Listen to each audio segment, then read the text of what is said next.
नमस्कार, SBT news में आपका स्वागत है। पेश है 3 नवंबर शुक्रवार शाम 7:15 बजे राजस्थान की बड़ी खबरें। प्रधानमंत्री नरेंद्र मोदी ने खाद्य सुरक्षा को 21वीं सदी की चुनौती बताते हुए शुक्रवार को कहा कि सरकार की नीतियों और कार्यक्रमों से पिछले 9 साल में खाद्य प्रसंस्करण उद्योग के क्षेत्र में 50,000 करोड़ रुपए का प्रत्यक्ष विदेशी निवेश आया है। मोदी ने वर्ल्ड फूड इंडिया 2023 का उद्घाटन करते हुए कहा कि सरकार की खाद्य प्रसंस्करण और किसान संबंधी नीतियों के कारण इस क्षेत्र में विदेशी निवेश आया है। सरकार ने इस क्षेत्र में उत्पादन आधारित प्रोत्साहन योजना को भी लागू किया है। उन्होंने कहा कि मत्स्य पालन और पशुपालन के क्षेत्र में भी 10,000 करोड़ रुपए के निवेश को बढ़ावा दिया जा रहा है। प्रधानमंत्री ने कहा कि पिछले 9 साल में प्रसंस्करण खाद्य का निर्यात 150% बढ़ा है। इस दौरान बड़े पैमाने पर प्रसंस्कृत खाद्य पदार्थों का निर्यात हुआ है। भारत इस मामले में विश्व में 7वें स्थान पर आ गया है। देश के मुख्य न्यायाधीश DY चंद्रचूड़ ने शुक्रवार को कहा कि वह नहीं चाहते हैं कि यह न्यायालय तारीख पे तारीख अदालत बने। उच्चतम न्यायालय में सुनवाई टालने की गुहार पर मुख्य न्यायाधीश की अध्यक्षता वाली एक पीठ ने आज कहा कि हम नहीं चाहते कि यह अदालत तारीख पे तारीख अदालत बने। पीठ ने खुली अदालत में यह टिप्पणी की और वकीलों से अनुरोध किया कि वे केवल तभी सुनवाई टालने की मांग करें जब यह वास्तव में बहुत जरूरी हो। न्यायमूर्ति चंद्रचूड़ ने सुनवाई को बार बार स्थगित करने से देश की शीर्ष अदालत में नागरिकों के भरोसे की स्थिति बयां करते हुए कहा कि मैं बार के सदस्यों से अनुरोध करता हूं कि जब तक वास्तव में जरूरी न हो तब तक स्थगन की मांग न करें। यह तारीख पे तारीख अदालत नहीं बन सकती।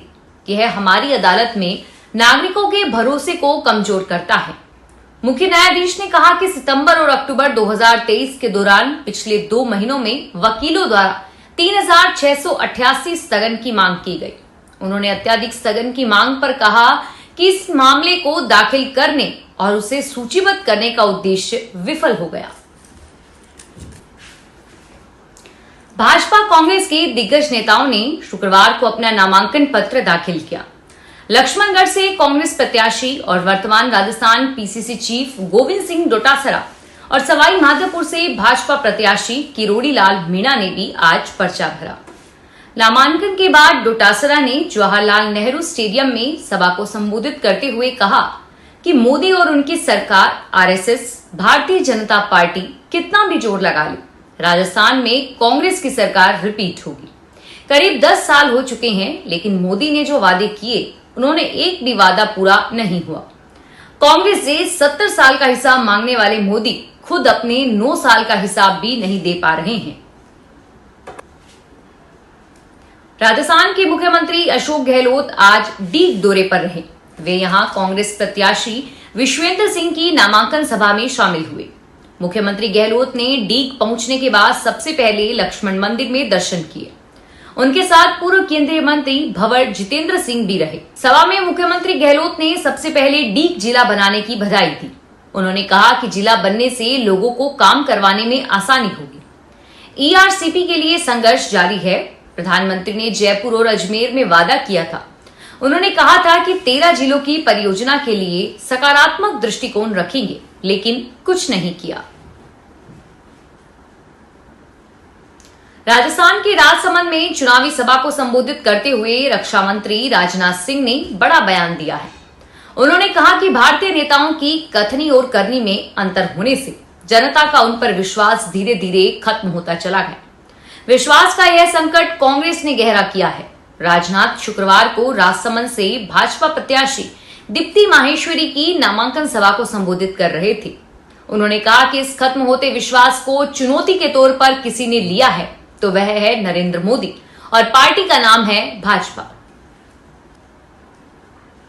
राजस्थान में जल जीवन मिशन घोटालों के मामले में ईडी की टीम ने जलदाय विभाग के मंत्री महेश जोशी के ऑफिस और additional chief secretary Subodh Agarwal समेत कई अधिकारियों के घर पर रेड की है। राजस्थान में 6 से ज्यादा जगहों पर छापेमारी की गई है। शुक्रवार सुबह छापेमारी के बाद अधिकारियों और ठेकेदारों में हड़कंप मच गया है। सुबह करीब 8 बजे ईडी की 3 टीमें सचिवालय पहुंची और सुबोध अग्रवाल के ऑफिस में सर्च करना शुरू किया। सुबोध अग्रवाल राजस्थान के तीसरे सबसे सीनियर IAS हैं। गांधीनगर स्थित जलदाय विभाग के एक सीनियर अधिकारी के घर पर ईडी की टीमें सर्च कर रही है। PHED मंत्री महेश जोशी के सचिवालय स्थित कार्यालय में कार्रवाई हो रही है।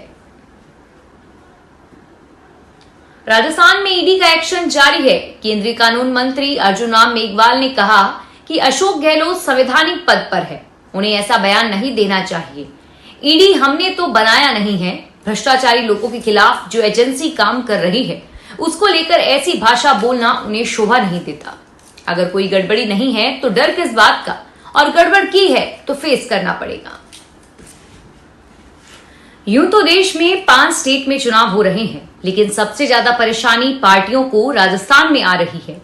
राजस्थान में फूंक फूंक कर कदम रख रही पार्टियां टिकट देने में पूरी सावधानी बरत रही हैं, लेकिन उसके बाद भी विवाद है कि थमने का नाम नहीं ले रहा। दोनों ही बड़ी पार्टियों को विवाद की एक कीमत चुकानी पड़ रही है कि टिकट की तलाश में नेता दल बदल ले रहे हैं, और ऐसा ही एक मामला चूरू जिले से सामने आया है।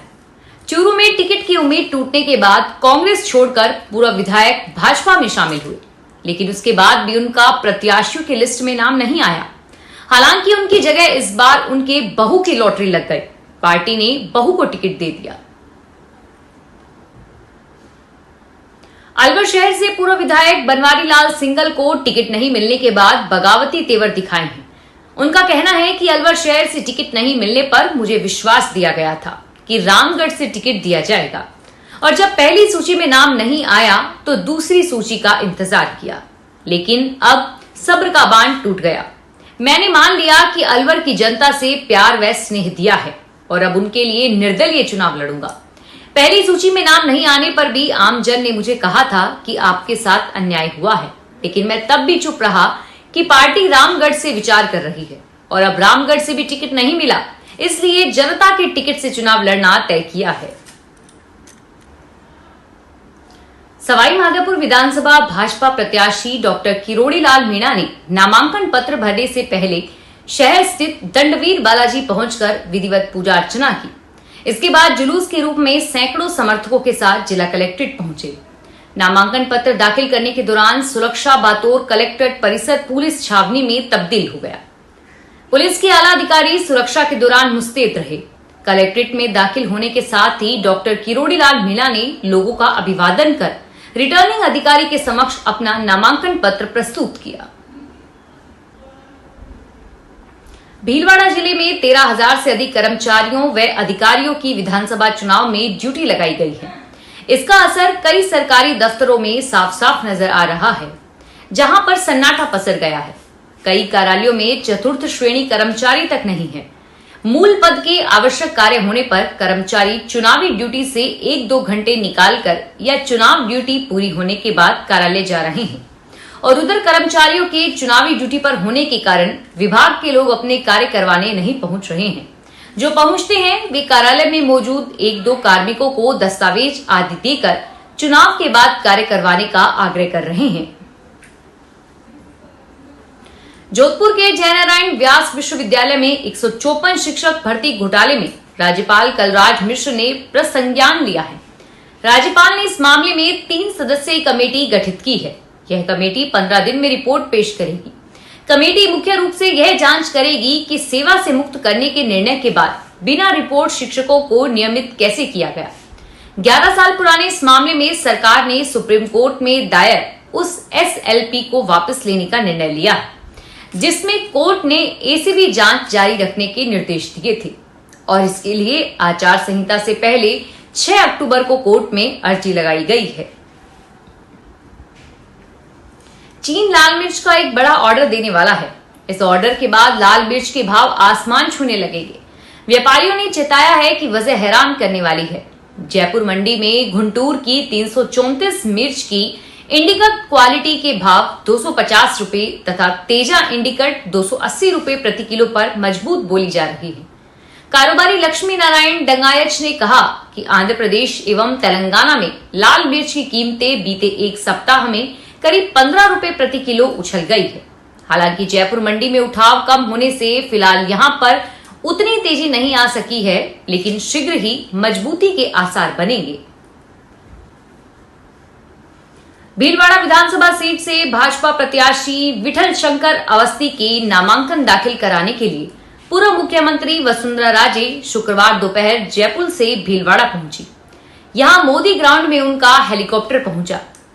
राजे कुछ देर में अवस्थी के नामांकन जुलूस में शामिल होकर नामांकन दाखिल करवाया। वह रोड शो करते हुए साथ चली और राजे पूर्व मंत्री कालूलाल गुर्जर के आवास भी पहुंची और वहां जिले की सभी सीटों के साथ मंडल विधानसभा सीट के बारे में भी चर्चा की है। भीलवाड़ा में अवस्थी के विरोध की भी जानकारी ली है। तेज सर्दी पड़ने से पहले ही राजस्थान की आबोहवा खराब होने लग गई है। केंद्रीय प्रदूषण नियंत्रण मंडल की ओर से जारी डाटा के मुताबिक प्रदेश के 33 जिलों में से लगभग 30 जिलों की हवा खराब थी। केवल 3 शहर पाली, बांसवाड़ा और राजसमंद में वायु का स्तर सांस लेने के लिए ठीक ठाक था। जोधपुर सहित आसपास के इलाकों में भी बीते 2 दिन से रात में हुई हल्की बारिश के बावजूद आसमान की सफाई नहीं हो सकी और यहाँ भी हवा मध्यम स्तर की रही। सर्वाधिक चिंताजनक स्थिति हनुमानगढ़ की रही, जहां दम घोटू हवा से लोगों का जीना मुश्किल हो गया। यहां वायु गुणवत्ता सूचकांक 438 पर पहुंच गया। संभवतः आसपास के हिस्सों में पराली जलाने से हवा प्रदूषित हो गई। श्रीगंगानगर में AQI 359 रहा, जो प्रदेश का दूसरा सबसे प्रदूषित शहर रहा। भिवाड़ी 308, बीकानेर में 305 के साथ हवा की स्थिति खराब रही। फिलहाल इस बुलेटिन में इतना ही और फिर हाजिर होंगे तमाम बड़ी खबरों के साथ। धन्यवाद।